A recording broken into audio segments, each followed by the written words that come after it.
Good afternoon. Welcome in. It's Where the 99 Lead. It's a program about the University of Pikeville, brought to you by the University of Pikeville.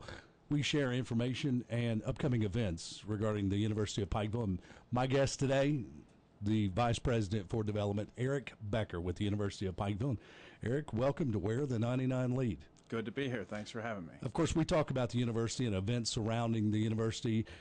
Where the 99 Lead, what that means, the 99 steps that lead to the Pikeville campus and that lead from the University of Pikeville campus back to the community and into the world. And we'll talk about where the 99 lead and maybe where the 99 leads back to campus, because we're going to talk about homecoming today. Also coming up a little later, we'll talk with Teresa Lockhart with a special program at the university. But Eric, first of all, welcome to Pikeville. You've been here since summer, and just want to find some information. What brought you to the university and to Pikeville? Well, when I was looking for the next adventure, I noticed that Governor Patton was the president of then Pikeville College.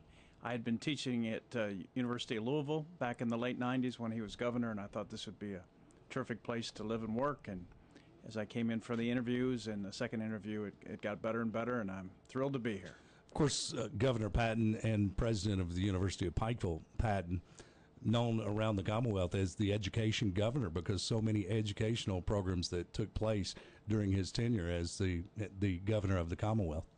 Yes, and in my line of work, working with alumni and raising funds for the university, he's a perfect spokesperson for the university and all the efforts that we have. Regarding the upcoming homecoming week, of course, it's coming up the first week of October, the first full week of October. What's the history behind the events of homecoming at the University of Pikeville, and why do universities even bother holding homecoming weeks?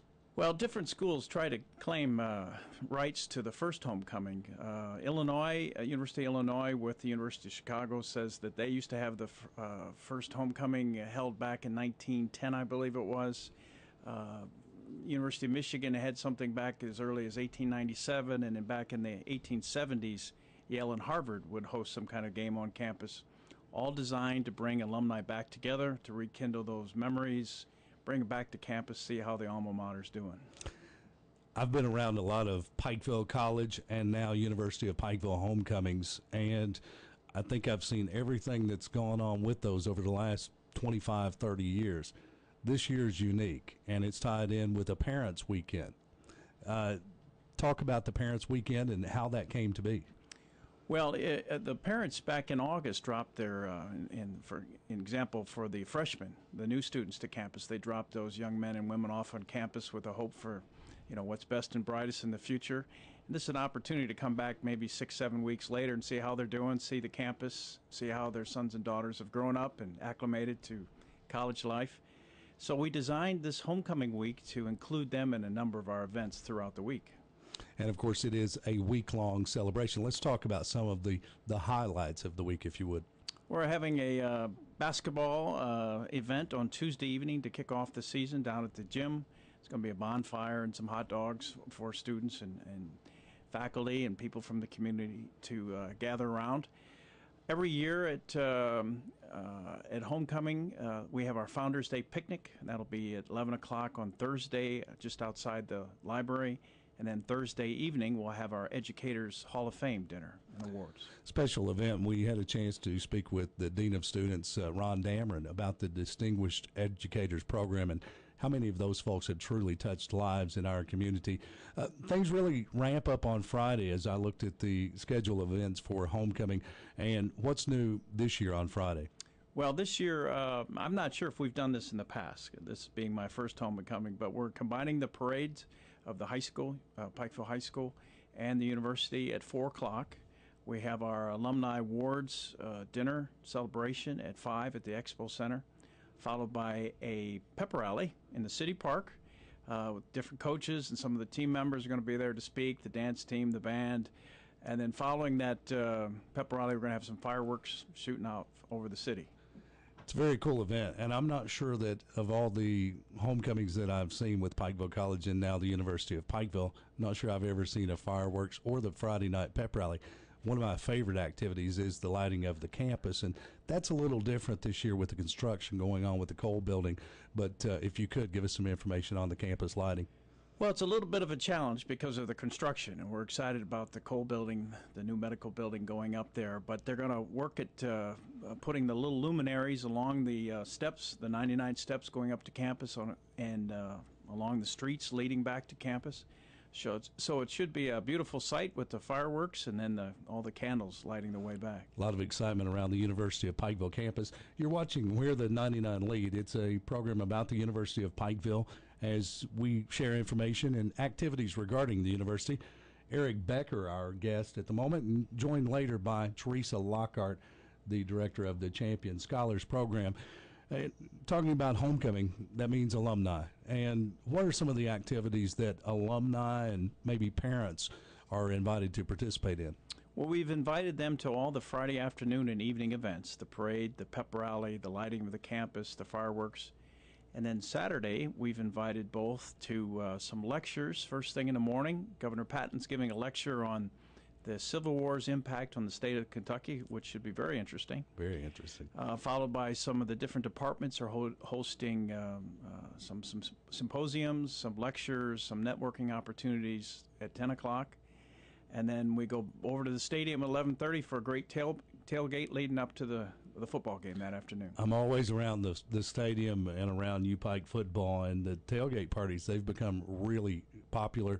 There have been years past when you would have just a few people show up, and then closer to game time you'd have more, but they've become very popular. Folks are arriving early because there are a lot of activities going on with the tailgating party. Talk about that. Well, besides the free food, which has helped bring some that brings folks them out, there. Yeah. We also have some different games for the youngsters. We have the cornhole toss. We have some inflatables for the little ones. Then we've been running different competitions. The last couple of weeks, we've had the old punt, pass, and kick contest, where students and youngsters will line up, see how far they can throw it, how far they can punt it, and then the finalists at halftime do those events as well and try a field goal. First week, it was exciting. One of our students hit a 40-yard field goal. It hit the crossbar and went over, much to the delight of all the fans involved. Oh, yeah, it really brings the fans in as well. And the special teams coach from the U-Pike Bears also went and talked to that student about kicking, didn't he? 40 yards, not bad. Different games and activities take place. The kids love it. The adults love it. All the community around the University of Pikeville, they love the tailgating party, and the atmosphere around football has been tremendous. With homecoming, it's a special event. Any special activities for that week? Well, this week for the punt, pass, and kick, we're going to have members of our faculty and staff participate in that, which should be much anticipated by our students. We're going to award the alumni that have traveled the farthest to get there that day, in addition to crowning the homecoming court at halftime. Special time homecoming at now the University of Pikeville, and of course all those Pikeville College alums welcome back that week as well. And of course that is the week of October 3rd coming to the University of Pikeville campus.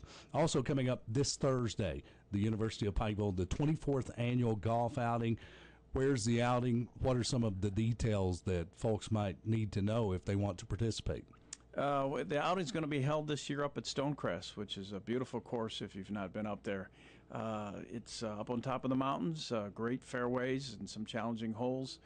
We've got a number of interesting prizes. Walters has donated for one of the hole-in-one contests, a Ford Mustang. We've got a television for a hole-in-one. We've got a putting contest, some different tricky tray raffle prizes that folks will like to have a chance for, all benefiting student scholarships at the university, which, as you know, are so important to many of our students getting their education. They absolutely are, and not necessarily. A lot of folks, they'll hear about athletics, and that's what the public sees. Well, that's an athlete, they're getting a scholarship, but there are a lot of students in our community as well that are in need of those scholarships or deserving of those scholarships, and that's where the funds for this golf outing go. It's an important time. Yeah, probably 99% of our students get some form of scholarship. All certainly need scholarship in these times to make their education very affordable. And this is just another event. It should be a fun event. The weather's supposed to be beautiful, 70 degrees on Thursday. Another way to raise funds for those students. Where can we find out more information about the golf outing or about Homecoming 2011? You can call us at the office at 218-5276 or go online to www.upike.edu, and there's information about registering or coming by to those homecoming activities. Dr. Eric Becher, the Vice President for Development at the University of Pikeville, and you've been watching Where the 99 Lead. It's a program about the University of Pikeville, brought to you by the University of Pikeville. For Eric Becher, I'm Andrew Joyce. Good afternoon.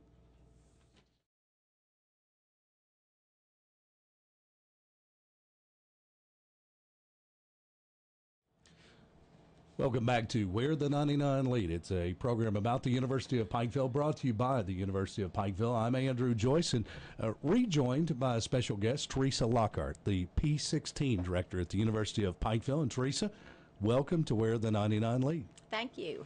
Of course, P16, of course, I've heard of a P12 program before, primary through 12th grade. You've been in the education field on that level for several years. Now, P16. Tell the folks listening and viewing this, what does a P16 director do? Well, that job description is in the making, actually, as we speak. When Mr. Hurley hired me last year in September, I started out as Booth Scholars Director. So I still have that program. I still work with the high schools in the county and in Buchanan County with the Booth Scholars. But P16 is to make a connection with the schools, not only in our county, but in the region through the dual credit program and the mentoring program that we're going to talk about. Any transition from high school to the university level, I'm working with schools to help make that. So just basically anything that involves public education and then comes into the university. So you're a transition director. Kind Somewhat. of. Yeah. We're going to talk about a program that I found very interesting, and it's called the Champion Scholars Program, a mentoring program for middle school students in our area. First of all, we have to find out, what is a Champion Scholars Program?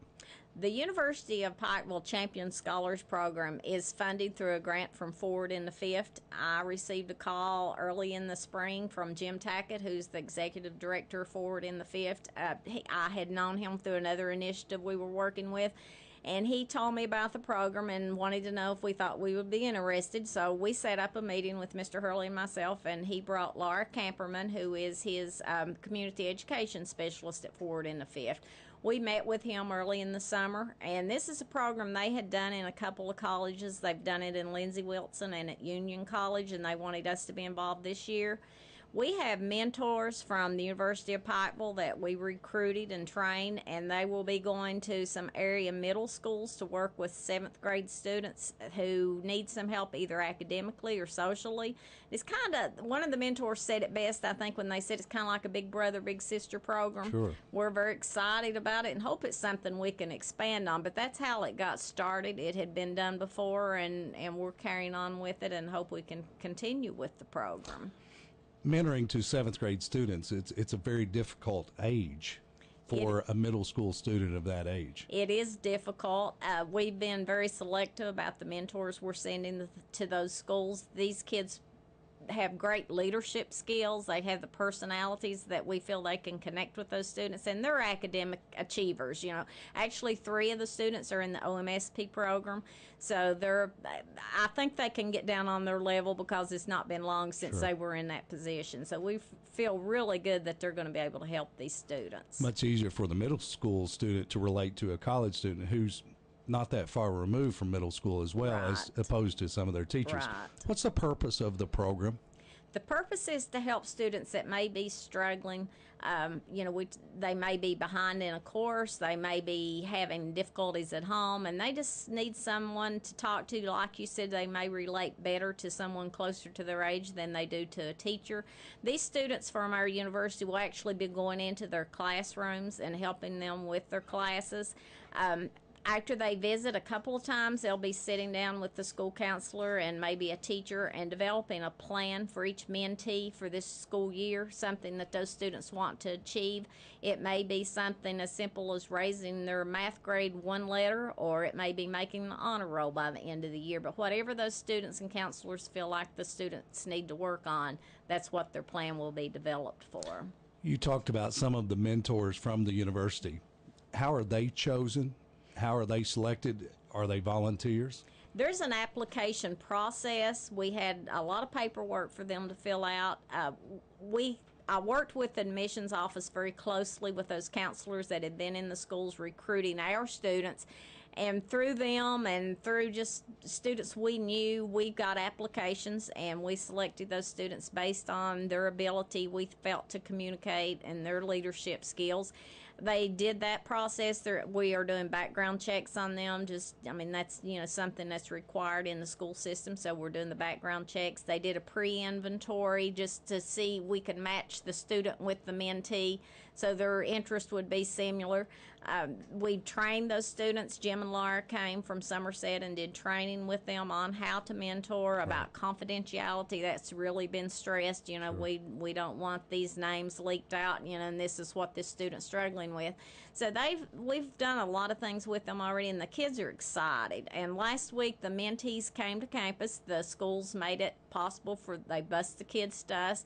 They met their mentors, and so they're going to kick that off this week with visits to the schools. It's a brand new program, a lot of excitement. Teresa Lockhart, the P16 director at the University of Pikeville, as we discuss the Champion Scholars Program, and we've talked about the mentors, how they've been selected.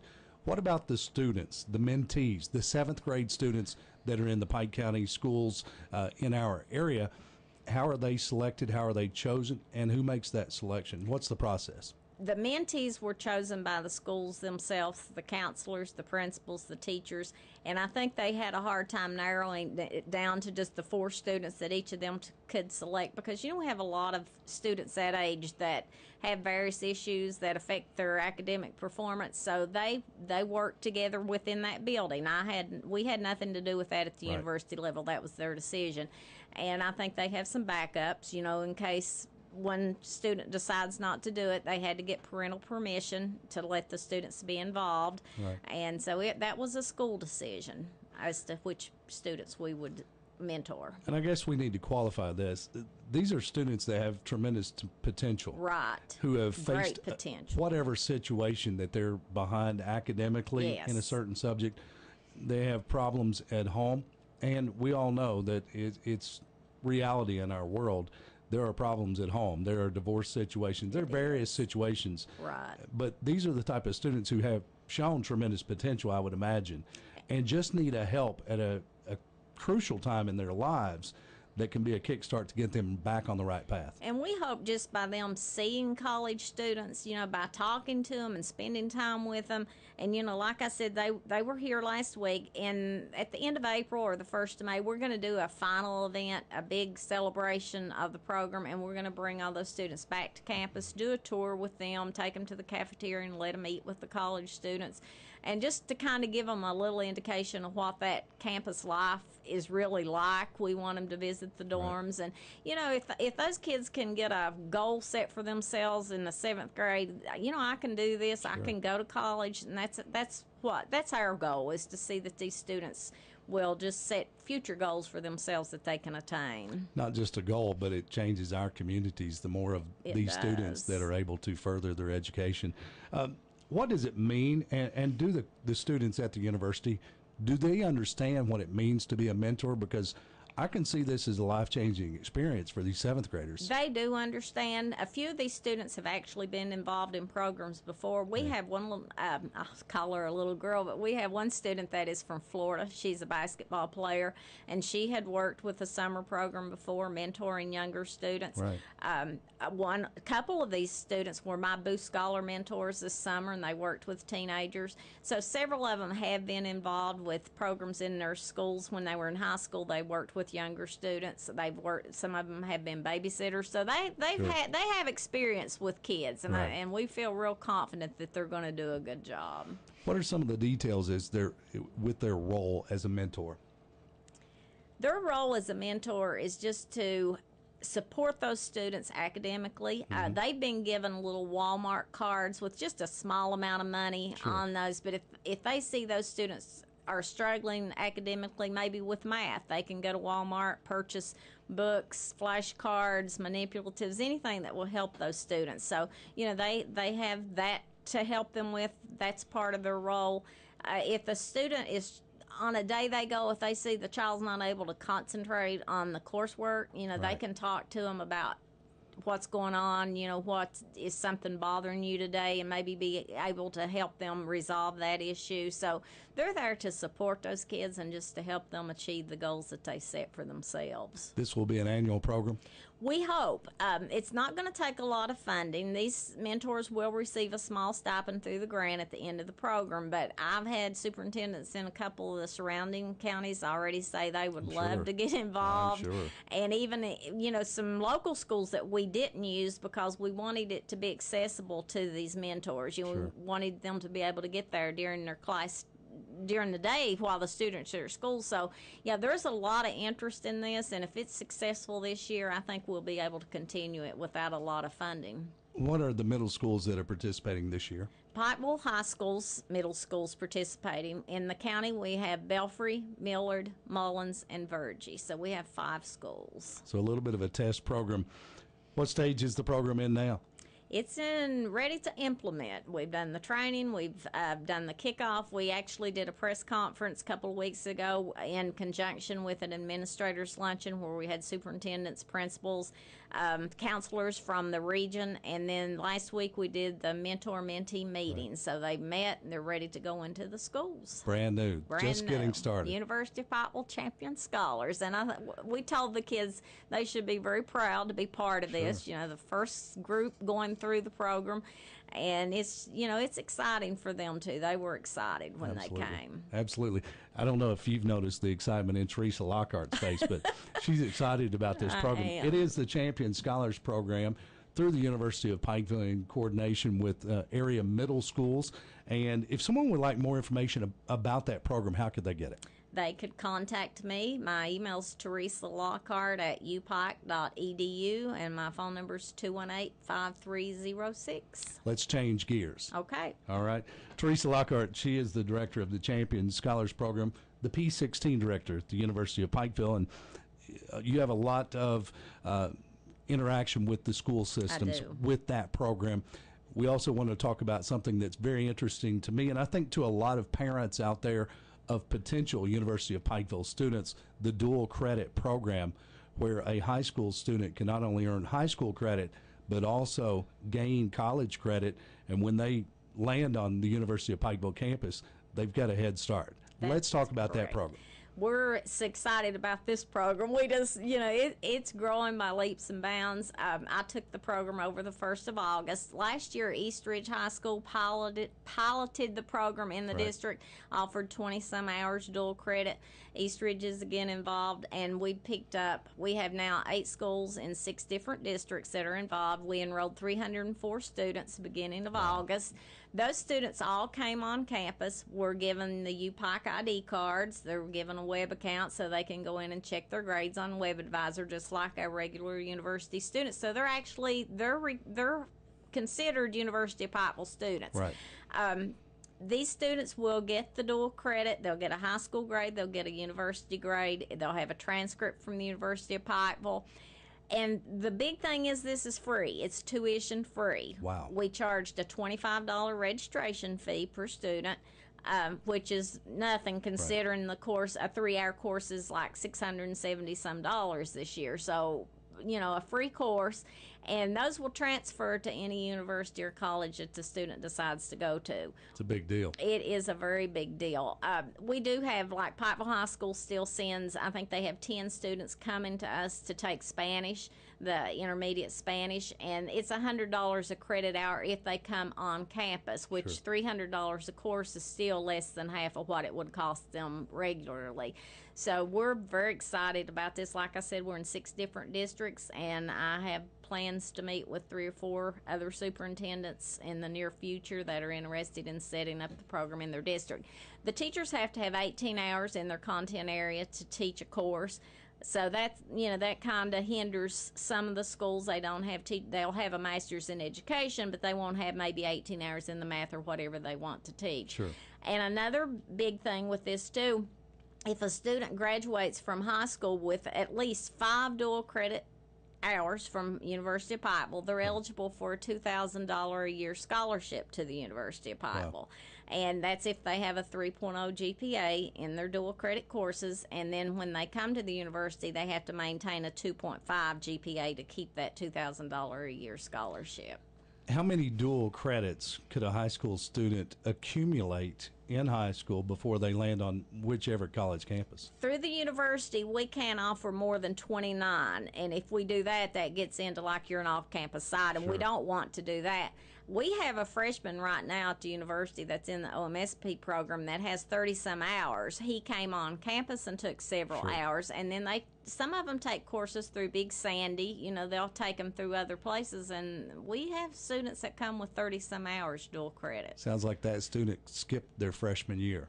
Yeah, well, they actually they can come in pretty much as a sophomore. Sure. So we do have a couple of schools. Pikeville High School and East Ridge are both going to have students that will come out with over 20 hours from the University of Pikeville. And of course, these are high achieving students. These are students that are taking college level classes, advanced classes, but it's a way that they can accumulate dual credits. And when they land on, you mentioned any college in Kentucky, that they can transfer these credits to. And but the goal is, I think you want to keep these students at the University of Pikeville. We do want to keep them there, and we know they're not all going to come because some of them will go into engineering majors that we don't offer, but, you know, there's not a lot that we don't have at the university right now. And, you know, if they've already got all those hours and can get that scholarship, you know, that's where we'd like to see them. If parents are worried that they're not going to get the same thing they would get in a college course, we send those teachers syllabi, example course syllabi. They have to send their syllabus back when they get finished with it. They send it back to the department chair at the university, so they're checked to make sure, you know, that they're going to be consistent with what the content that's taught at the college level. It's a very exciting program. Being a parent of 2 college students, and knowing that parents can save a significant amount of money with the cost involved with dual credit versus a freshman year in college, tremendous savings there, and it gives the student a head start on their college career and eases the transition, and it's changing our world one graduate at a time. That's what it's all about. I do want to say also that Jenkins High School is busing 8 students 3 days a week to take a Math 111 and an English 111 course. They didn't have teachers there at their school that had the 18 hours. So Debbie Watts, the superintendent, that school system has paid for those students to come and take those 2 courses and bought their books. So we have a lot of superintendents that are really interested in that. I've got a feeling once this program is seen and heard, you're going to have a lot of parents that are interested, maybe parents with younger high school students that have those high achieving students, and they recognize that they're going to need a little extra boost before they finish their high school career. And if they do want to check out the program, they want more information, they want to find out if their school's involved, they could contact you again. Yes, that'd be fine. How'd they get in touch with you? Teresa Lockhart at upike.edu or 218-5306 is my office number. This lady's one you need to know. Teresa Lockhart with the Champion Scholars Program at the University of Pikeville, the P16 director, also the dual credit program. And if you're a parent of a student in an area school, Teresa Lockhart would be a great contact for you at the University of Pikeville. Teresa, thanks for your time today. Great stuff. Thank you. This is exciting. Well, as Governor Patton would say, it's a great time to be a bear. It is indeed. Teresa Lockhart, the P16 director at the University of Pikeville. For Teresa Lockhart and earlier Eric Becher, the vice president for development, I'm Andrew Joyce. You've been viewing and listening to Where the 99 Lead.